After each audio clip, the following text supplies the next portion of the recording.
ഈ തദ്ദേശ തെരഞ്ഞെടുപ്പിന് ശേഷം പ്രതിപക്ഷ നേതാവിന്റെ ഏറ്റവും വലിയ ആത്മവിശ്വാസം UDF വിപുലീകരണം എന്നതാണല്ലോ. എന്നാൽ ആ UDF വിപുലീകരണം തുടക്കത്തിലെ പാളുന്നത് നമ്മൾ കണ്ടതാണ്.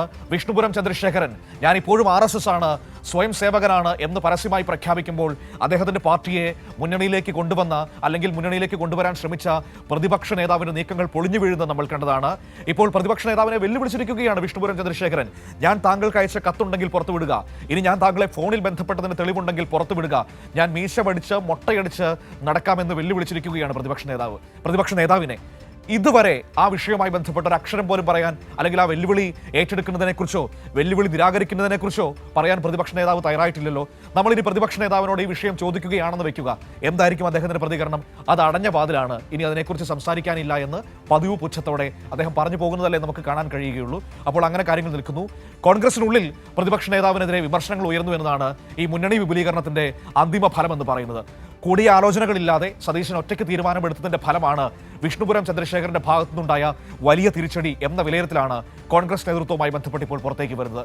തിരുവനന്തപുരത്ത് നിന്ന് നൃപൻ കൂടി നമ്മളോടൊപ്പം ചേരുകയാണ്. നോക്കാം എന്താണ് സംഭവിച്ചുകൊണ്ടിരിക്കുന്നതെന്ന്. Nripen, good morning. ഏതായാലും തുടക്കത്തിലെ പാളി മുന്നണി വിപുലീകരണം, അതിന്റെ പേരിൽ പ്രതിപക്ഷ നേതാവ് ഇപ്പോൾ വലിയ വിമർശനങ്ങൾ അദ്ദേഹത്തിന്റെ പാർട്ടിക്കുള്ളിൽ നിന്ന് കേൾക്കുകയാണോ? സ്വന്തം നിലയ്ക്ക് കൂടിയാലോചനകൾ ഇല്ലാതെ തീരുമാനമെടുക്കുന്നതാണ് സതീശന് തിരിച്ചടിയായതെന്നാണോ നേതാക്കൾ പറയുന്നത്?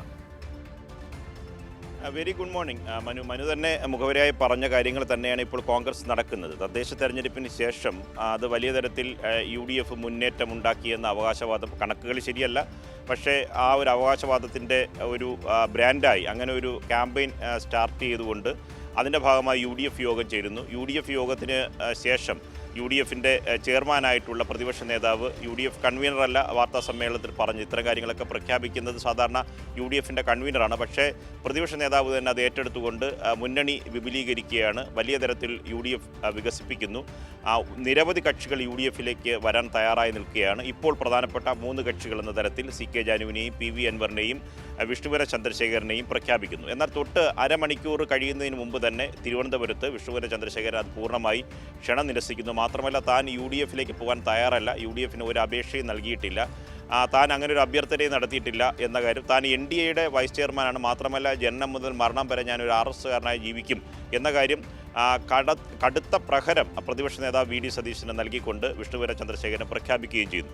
കഴിഞ്ഞ ദിവസം നമ്മൾ VD സതീശനോട് ഇത്തരം ചോദ്യങ്ങൾ, മനു നേരത്തെ മുഖവരായി സൂചിപ്പിച്ചതുപോലെ ഈ ചോദ്യങ്ങൾ ചോദിച്ചപ്പോൾ അദ്ദേഹം ഇത് അടഞ്ഞ അധ്യായമാണ്, ഇതിനെക്കുറിച്ച് തർക്കമോ ഇതൊന്നുമില്ല, ഇനി വിഷ്ണുപുരം ചന്ദ്രശേഖരൻ്റെ മുന്നിൽ നമ്മൾ UDF വാതിൽ അടച്ചു കഴിഞ്ഞു എന്ന ഒരു പ്രസ്താവനയാണ്, എന്ന മറുപടിയാണ് അദ്ദേഹം നൽകിയത്. അതിന് തൊട്ട് പിന്നാലെ അടച്ച വാതിൽ അടച്ച് തന്നെ താക്കോൽ താങ്കൾ തന്നെ സൂക്ഷിച്ചുകൊള്ളൂ എന്ന് വിഷ്ണുപുരം ചന്ദ്രശേഖരൻ മറുപടി പറയുന്നു. മാത്രമല്ല, പ്രതിപക്ഷ നേതാവ് ആദ്യ ദിവസം തന്നെ വിഷ്ണുപുരം ചന്ദ്രശേഖരൻ 2 തവണ ഫോൺ വിളിച്ചു, അതിൻ്റെ സമയമടക്കം മാധ്യമങ്ങളുടെ മുന്നിൽ പറഞ്ഞിരുന്നു. പക്ഷേ അത് ശരിയല്ല, താൻ പ്രതിപക്ഷ നേതാവായി സംസാരിച്ചിട്ടില്ല, ഒരു തരത്തിലുള്ള അഭ്യർത്ഥനയും UDFിന് മുന്നിൽ മുന്നോട്ട് വെച്ചിട്ടില്ല, മറ്റു കാര്യങ്ങൾ. ഒരു സംശയം ചോദിക്കട്ടെ നൃപൻ, എൻ്റെ ഒരു സംശയമാണ്. ഇപ്പോൾ ഇവിടെ ഈ മുന്നണി വിപുലീകരണത്തിൽ ചോദ്യം ചെയ്യപ്പെട്ടിരിക്കുന്നത് പ്രതിപക്ഷ നേതാവ് VD സതീശന്റെ ക്രെഡിബിലിറ്റിയാണ് ആണല്ലോ, വിഷ്ണുപുരം ചന്ദ്രശേഖരൻ നിലപാടിലൂടെ. ഇപ്പോൾ നമ്മുടെയൊക്കെ വിശ്വാസ്യതയെ ഒരാൾ ചോദ്യം ചെയ്താൽ നമ്മൾ നമ്മുടെ വിശ്വാസ്യത തെളിയിക്കാനല്ലേ ശ്രമിക്കുക? വിഷ്ണുപുരം ചന്ദ്രശേഖരൻ പറഞ്ഞിരിക്കുന്നത് എന്താണ്? ഞാൻ കത്തയച്ചു കത്തയച്ചിട്ടുണ്ടെങ്കിൽ ആ കത്ത് പുറത്തുവിടുക, ഞാൻ ഫോൺ വിളിച്ചിട്ടുണ്ടെങ്കിൽ ആ ഫോൺ അതിൻ്റെ രേഖകൾ പുറത്തുവിടുക എന്നാണല്ലോ പ്രതിപക്ഷ നേതാവിനെ വെല്ലുവിളിച്ചിരിക്കുന്നത്. പ്രതിപക്ഷ നേതാവ് നമ്മളോട് പറഞ്ഞത് വിഷ്ണുപുരം ചന്ദ്രശേഖരൻ കത്ത് നൽകിയിട്ടുണ്ടെന്നും എന്നോട് ഫോണിൽ സംസാരിച്ചിട്ടുണ്ടെന്നുമാണ്.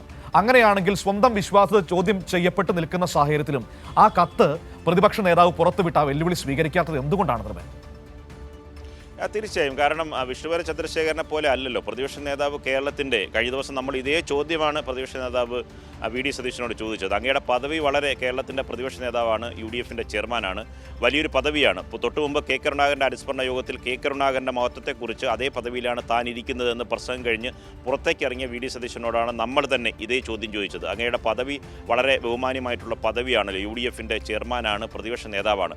അങ്ങനെ ഒരു പദവിയിലിരുന്ന് താങ്കളൊരു പ്രഖ്യാപനം നടത്തുമ്പോൾ ആ പ്രഖ്യാപനത്തെ ഒരു അരമണിക്കൂറിനുള്ളിൽ തന്നെ ആ പ്രഖ്യാപനം പൂർണ്ണമായി നിരസിച്ച് പൂർണ്ണമായി തള്ളിക്കളയുകയും അങ്ങയെ തന്നെ തന്നെ ചോദ്യം ചെയ്യുന്ന ഒരു അവസ്ഥയും ഉണ്ടായാൽ സ്വാഭാവികമായും അത് സൂക്ഷ്മത പാലിക്കേണ്ടതായിരുന്നില്ലേ? എന്തുകൊണ്ട് ഈ ചർച്ചകൾ സംബന്ധിച്ച് കൂടുതൽ കാര്യങ്ങൾ വ്യക്തമാക്കാൻ തയ്യാറാകുന്നില്ല എന്ന ചോദ്യം തന്നെയാണ് അദ്ദേഹത്തിനോട് ചോദിച്ചത്. പക്ഷേ അപ്പോൾ സാധാരണ മനു പറഞ്ഞതുപോലെ ഉടനടി അദ്ദേഹം പറഞ്ഞത് UDF-ൻ്റെ ഘടകകക്ഷിയെ ദയവായി കൈരളി തീരുമാനിച്ചു തരണ്ട, തങ്ങൾക്കറിയാം എന്ന തരത്തിലുള്ള മറുപടി പറഞ്ഞ് അതിനെ വാദം പൊളിച്ച് വാദത്തെ മറുപടി ഇത്തരം കാര്യങ്ങളെ സംബന്ധിച്ച് ചോദ്യത്തിൽ നിന്ന് ഒഴിഞ്ഞു മാറാനുള്ള ശ്രമമാണ് പ്രതിപക്ഷ നേതാവ് വി ഡി സതീശൻ കഴിഞ്ഞ ദിവസവും നടത്തിയത്.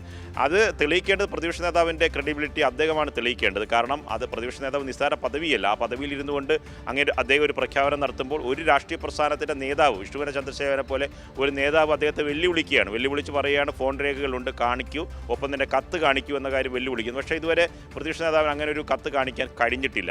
ഇപ്പോഴുള്ള ഒരു പ്രധാനപ്പെട്ട കാര്യം എന്ന് പറഞ്ഞാൽ ഈ തദ്ദേശ തെരഞ്ഞെടുപ്പിൻ്റെ വിജയത്തിൻ്റെ ക്രെഡിറ്റ് എടുക്കാനുള്ള തർക്കമാണ് ഇപ്പോൾ നടക്കുന്നത്.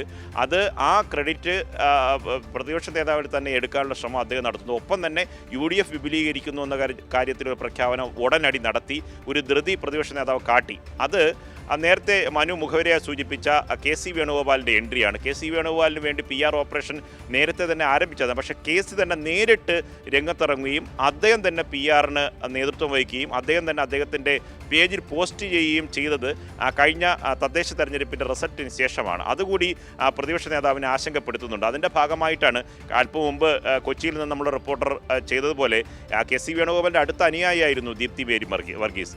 അവർ KPCC-യുടെ ജനറൽ സെക്രട്ടറിയാണ്. അവർ സ്വാഭാവികമായി മേയറാകുമെന്ന് കരുതിയിരുന്നു. അവിടെ എറണാകുളം ജില്ലയിൽ പ്രതിപക്ഷ നേതാവിൻ്റെ ജില്ലയിൽ എന്തുകൊണ്ട് ദീപ്തി മേരി വർഗീസ് വെട്ടി എന്ന കാര്യം ഏറ്റവും പ്രധാനപ്പെട്ട കാര്യമാണ്. ഒപ്പം തന്നെ അവർ എന്തുകൊണ്ട് വെട്ടപ്പെട്ടു എന്ന് പറഞ്ഞാൽ ഒരു കാര്യം കൂടി നമ്മൾ ചേർത്ത് വായിക്കേണ്ടത്. കാരണം എന്ന് പറഞ്ഞാൽ ഒന്നിച്ച് ഒരു ഓപ്പൺ വോട്ട് അല്ലാതെ രഹസ്യമായി ഒരു രഹസ്യ ബാലറ്റിലൂടെ ഭൂരിപക്ഷം കൗൺസിലർമാരുടെ തീരുമാനം അറിഞ്ഞിരുന്നു എങ്കിൽ താൻ മേയർ പദവിയിലേക്ക് എത്തുമായിരുന്നു എന്നതാണ് KPCC-ക്ക് അവർ നൽകിയിട്ടുള്ള പരാതിയിലും പറയുന്നത്. അത് തന്നെ കഴിഞ്ഞ ദിവസം മാധ്യമങ്ങളോട് കൈരളിയോടക്കം അവർ വ്യക്തമാക്കുകയും ചെയ്തു. ഇതേ ഒരു രീതിയാണ് പ്രതിപക്ഷ നേതാവ് പദവിയിലേക്ക് രമേശ് ചെന്നിത്തലയെ വെട്ടി VD സതീശൻ വന്നത്. ഞാൻ അതുകൂടി കൂട്ടിച്ചേർക്കാൻ ഉദ്ദേശിച്ചുകൊണ്ടാണ് അത് കൂട്ടിച്ചേർക്കുന്നത്. കാരണം ഒറ്റയ്ക്ക് ഈ മല്ലികാർജ്ജുന ഖാർഗെ കേരളത്തിലേക്ക് വരുമ്പോൾ അന്നത്തെ ഉമ്മൻചാണ്ടിയും ഒപ്പം തന്നെ പ്രതിപക്ഷ നേതാവായിരുന്ന രമേശ് ചെന്നിത്തല നേരിട്ട് പോയി ചോദിക്കുന്നു, അങ്ങയുടെ മനസ്സിലോ ACC-യുടെ മനസ്സിലോ പ്രതിപക്ഷ നേതാവ് പദവിയിൽ മറ്റാരെങ്കിലും ഉദ്ദേശിക്കുന്നുണ്ട്? അപ്പോൾ അദ്ദേഹം പറയുന്ന അങ്ങനെ ഒരു ഉദ്ദേശവും ദുരുദ്ദേശവും നമുക്കില്ല, MLA-മാരോട് അഭിപ്രായം ചോദിക്കാനാണ് വന്നത്. പക്ഷേ MLA-മാരോട് വെവ്വേറെ ഒന്നിച്ചൊരു അഭിപ്രായം ചോദിക്കാതെ പ്രത്യേകം മല്ലികാർജ്ജുന ഖാർഗെ ചോദിച്ച ശേഷം MLA-മാരുടെ ഭൂരിപക്ഷത്തിൻ്റെ അടിസ്ഥാനത്തിൽ രമേശ് ചെന്നിത്തലയെ വെട്ടി VD സതീശൻ്റെ പേര് വന്നു എന്നാണ് പറയുന്നത്. പക്ഷേ MLA-മാരുടെ ഭൂരിപക്ഷം ആർക്കാണ് എന്ന കാര്യം ഇപ്പോഴും AICC മല്ലികാർജ്ജുന ഖാർഗെയോ KC വേണുഗോപാലോ നേതാക്കളോ വ്യക്തമാക്കിയിട്ടില്ല. ഇപ്പോഴും രമേശ് ചെന്നിത്തല ചോദിക്കുന്നത് MLA-മാരുടെ ഭൂരിപക്ഷമാണോ എടുത്തത് അതോ AICC-യുടെ തീരുമാനമായിരുന്നു? MLA-മാരുടെ ഭൂരിപക്ഷമാണ് എടുത്തിട്ടുണ്ടെങ്കിൽ അത് വ്യക്തമാക്കാൻ AICC തയ്യാറാകണം, മല്ലികാർജ്ജുന ഖാർഗെ തയ്യാറാകണം. മാത്രമല്ല താൻ നേരത്തെ ചോദിച്ചിരുന്നു, തന്നെ പ്രതിപക്ഷ നേതാവിൽ നിന്ന് മാറ്റി നിർത്തുകയാണെങ്കിൽ എന്ന് നേരിട്ടത്തെ പറയണം. തൻ്റെ കൂടി പിന്തുണയോടുകൂടി VD സതീശനോ ആരെ വേണോ കൊണ്ടുവരാൻ താൻ തയ്യാറാണ്. പക്ഷേ ഉമ്മൻചാണ്ടിയെയും രമേശ് ചെന്നിത്തലയെയും അധിക്ഷേപിച്ചുകൊണ്ട് ഇങ്ങനൊരു ഒരു ഗെയിം കളിച്ചിരുന്നു. അതേ കളിയാണ് ഇപ്പോൾ കൊച്ചിയിൽ നടത്തിയിട്ടുള്ളത്. കൊച്ചിയിലൊരു ഒന്നിച്ച് ഈ കാര്യത്തിൽ രഹസ്യ ബാലറ്റിലൂടെ അങ്ങനെ തിരഞ്ഞെടുക്കുകയാണെങ്കിൽ അതെടുത്തിട്ടില്ല. വെവ്വേറെ നടത്തിയ ആശയവിനിമയം പോലും നിങ്ങളിങ്ങനെ 3 പേരുകൾ മുന്നോട്ട് വെച്ച ശേഷം ഇതിൽ നിങ്ങൾ ആർക്കൊപ്പമാണ് എന്ന കാര്യം പറയുന്നതിനൊപ്പം തന്നെ നിലവിലുള്ള സാഹചര്യം കൂടി അങ്ങോട്ട് വിശദീകരിച്ചിട്ടാണ് ഈ പറയുന്ന അവരുടെ അഭിപ്രായം തേടിയത്. ഇതേ അഭിപ്രായ തേടലായിരുന്നു കേരളത്തിൻ്റെ പ്രതിപക്ഷ നേതാവിനെ തിരഞ്ഞെടുക്കാൻ രമേശ് ചെന്നിത്തല വെട്ടിക്കൊണ്ട് VD സതീശനെ ആ പദവിയിലേക്ക് കൊണ്ടുവന്നത്. അതേ തന്ത്രം തന്നെയാണ് കൊച്ചിയിൽ ഉപയോഗിച്ചിട്ടുള്ളത്. അതുകൊണ്ട് സംഘടന പിടിച്ചെടുക്കാൻ, പോഷക സംഘടന പിടിച്ചെടുക്കാൻ നിലവിൽ അടുത്ത മുഖ്യമന്ത്രി ആര് എന്ന തർക്കത്തിൻ്റെ കൂടി ഒരു ധൃതിയാണ് ഈ കഴിഞ്ഞ ദിവസം മുന്നണി വിപുലീകരണവുമായി ബന്ധപ്പെട്ട് പെട്ടെന്ന് വിഷ്ണുപുരം ചന്ദ്രശേഖരൻ്റെ പ്രഖ്യാപനം വരുന്നത്. ഇതിൽ മുതിർന്ന നേതാക്കൾക്ക് വലിയ എതിർപ്പുണ്ട്. മുല്ലപ്പള്ളി രാമചന്ദ്രൻ കഴിഞ്ഞ ദിവസം പറഞ്ഞത് വരുന്നവർക്കും പോകുന്നവർക്കും കയറിയിരിക്കാനുള്ള വഴിയമ്പലമല്ല, മാത്രമല്ല അവസരവാദ രാഷ്ട്രീയത്തിന് വേണ്ടിയിട്ടുള്ള അവസരം കൊടുക്കാനുള്ള വേദിയല്ല UDF എന്ന് അദ്ദേഹം പറഞ്ഞു. അതുകൊണ്ടാണ്, കാരണം ഇതിൻ്റെയൊക്കെ ചാമ്പ്യനാകാൻ, ഇതിൻ്റെയൊക്കെ ക്രെഡിറ്റ് തട്ടാൻ ഏറ്റവും മുൻപന്തിയിൽ നിന്ന് അതിൻ്റെ താനാണ് ചെയ്യുന്നതെന്ന് ബോധ്യപ്പെടുത്താനുള്ള ധൃതി പ്രതിപക്ഷ നേതാവിൻ്റെ ഭാഗത്ത് നിന്ന് കഴിഞ്ഞ ദിവസങ്ങളുണ്ടായി. അത് മറുഭാഗത്ത് നേരത്തെ മനു സൂചിപ്പിച്ചതുപോലെ ഈ PR ഓപ്പറേഷൻ്റെ ഭാഗമായി KC വേണുഗോപാൽ തന്നെ നേരിട്ടിറങ്ങിയിരിക്കുന്നത്. അതാണ് തൊഴിലുറപ്പ് പദ്ധതിക്കാർക്കൊപ്പം നേരത്തെ മുൻകൂട്ടി തീരുമാനിച്ചാണ്. അദ്ദേഹം അവിടെ വന്നിരിക്കുന്നു, ആ കപ്പ അദ്ദേഹത്തിന് ചോദിക്കുന്നു, അദ്ദേഹത്തിന് കൊടുക്കുന്നു, ഒരു പ്ലേറ്റ് എടുത്തുകൊണ്ട് വരുന്നു, ഇലയിൽ വെച്ച് അവർ അവിടെ ഇരുന്ന് കഴിക്കുന്നു. ഒപ്പം തന്നെ തൊഴിലുറപ്പിനെ കുറിച്ച് നേരത്തെ പറഞ്ഞതുപോലെ ചോദ്യങ്ങളൊക്കെ തന്നെ തൊഴിലാളികൾ തന്നെ ചോദിക്കുന്നു. തൊഴിലുറപ്പ് കൊണ്ടുവന്നത് പിന്നെ UPA സർക്കാരല്ലേ, അത് എന്തുകൊണ്ടാണ് എന്ന കാര്യങ്ങൾ അദ്ദേഹം വിശദീകരിക്കും. ഒരു രാഷ്ട്രീയ യോഗം പോലെ പരസ്പരം കമ്മ്യൂണിക്കേറ്റ് ചെയ്യുന്നു. ഒപ്പം തന്നെ ഓൺലൈൻ മീഡിയ വഴി അദ്ദേഹത്തിൻ്റെ തന്നെ മീഡിയ വഴി അത് ഷൂട്ട് ചെയ്തെടുക്കുന്നു. അപ്പം തന്നെ അദ്ദേഹത്തിൻ്റെ പേജിൽ പങ്കുവയ്ക്കുകയും ചെയ്യുന്നു. ഈ ഒരു ഓപ്പറേഷൻ പരസ്പരമുള്ള തർക്കമുണ്ട്. അത് കൊച്ചിയിലും കണ്ടതാണ്, ഇപ്പോൾ വിഷ്ണുപുരം ചന്ദ്രശേഖരൻ്റെ കാര്യത്തിലും കണ്ടതാണ്. ഇതിൻ്റെ ഒരു മത്സരമാണ്. കൊച്ചിയിൽ ഒരു കാര്യം കൂടി മനു സൂചിപ്പിക്കുന്നുണ്ട്. കാരണം എന്ന് പറഞ്ഞാൽ കൊച്ചിയിൽ സാധാരണ ഘടകകക്ഷികൾ വരുമ്പോൾ 2.5 വർഷം തീരുമാനിക്കാറുണ്ട്. ഒരേ പാർട്ടിയിൽ തന്നെ 2 പേർക്ക് വീതിച്ചു കൊടുക്കുന്നു. ചില സമുദായ സംഘടന കൊടുത്ത കത്തിൻ്റെ അടിസ്ഥാനത്തിൽ മേയറെ തീരുമാനിക്കുന്നു. അങ്ങനെയാണ് എങ്കിൽ കേരളത്തിൽ മുമ്പ് നമുക്ക് താക്കോൽ സ്ഥാനവും തുടങ്ങിയ പല വിവാദങ്ങൾ, 5ാം മന്ത്രി വിവാദമൊക്കെ നമ്മൾ കേരളം കണ്ടതാണ്. കേരളത്തിൽ ഇതേ UDF ആണ് അധികാരത്തിൽ വരികയാണെങ്കിൽ ഇപ്പോൾ തന്നെ KC വേണുഗോപാലുണ്ട്, Sasi തരൂരുണ്ട്, K സുധാകരനുണ്ട്, Ramesh ചെന്നിത്തലയുണ്ട്, VD സതീശനുണ്ട്, അങ്ങനെ ഒരു നിര നേതാക്കളുണ്ട്. ഇങ്ങനെയാണെങ്കിൽ 5 വർഷം ഉണ്ടല്ലോ, അതിന് 5 മുഖ്യമന്ത്രിമാരെ തീരുമാനിക്കുമോ? ഏത് സാമുദായിക സംഘടനയുടെ കത്തിൻ്റെ അടിസ്ഥാനത്തിലാണ് മുഖ്യമന്ത്രിയെ തീരുമാനിക്കുക എന്ന ചോദ്യമാണ് ഉണ്ടാകേണ്ടത്. ഒപ്പം തന്നെ VD സതീശൻ മുമ്പ് അദ്ദേഹം പ്രതിപക്ഷ നേതാവ് പദവിയിൽ വന്നപ്പോൾ നടത്തിയൊരു പ്രസ്താവന ഉണ്ട്. ഒരു സമുദായ നേതാക്കളുടെയും ഒരു മതസമുദായ നേതാക്കളുടെയും തിണ്ണ തിരക്കാൻ ഇനി UDFന് കിട്ടില്ല എന്ന പ്രഖ്യാപനമാണ് അദ്ദേഹം നടത്തിയത്. എന്നിട്ട് അദ്ദേഹത്തിൻ്റെ ജില്ലയിൽ തന്നെ ഭൂരിപക്ഷം UDF ലഭിച്ചിട്ടും ഒരു മേയറെ തീരുമാനിക്കാൻ KPCC ജനറൽ സെക്രട്ടറി ഉണ്ടായിട്ട് പോലും എന്തുകൊണ്ട് സാമുദായിക നേതാക്കളുടെ കത്തിൻ്റെ അടിസ്ഥാനത്തിൽ ഒരു മേയറല്ല 2 മേയറെ, അത് ഘടകകക്ഷിക്കല്ല, കോൺഗ്രസിൻ്റെ തന്നെ 2 മേയറെ 2.5 വർഷത്തോടെ തീരുമാനിക്കാൻ ഇതേ പ്രതിപക്ഷ നേതാവിന് നേതൃത്വം നൽകി.